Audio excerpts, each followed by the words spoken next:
crisis to the people around us, when we go back to our homes, our communities, especially to our churches.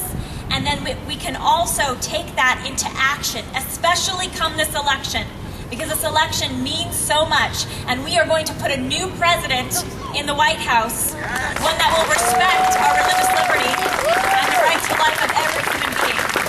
And a new vice president at that, particularly that new vice president I'm excited about.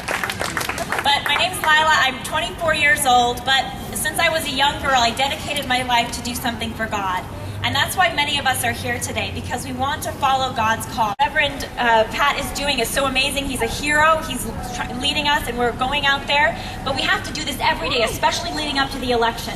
We have to make sure that we're going to be out there to vote. We're not just going ourselves with our spouse or with our friend, but we're bringing 10 people with us. That we're going into our churches and we're saying, it's time for action now. Our country is under attack. Our children are under attack. Our freedom is under attack.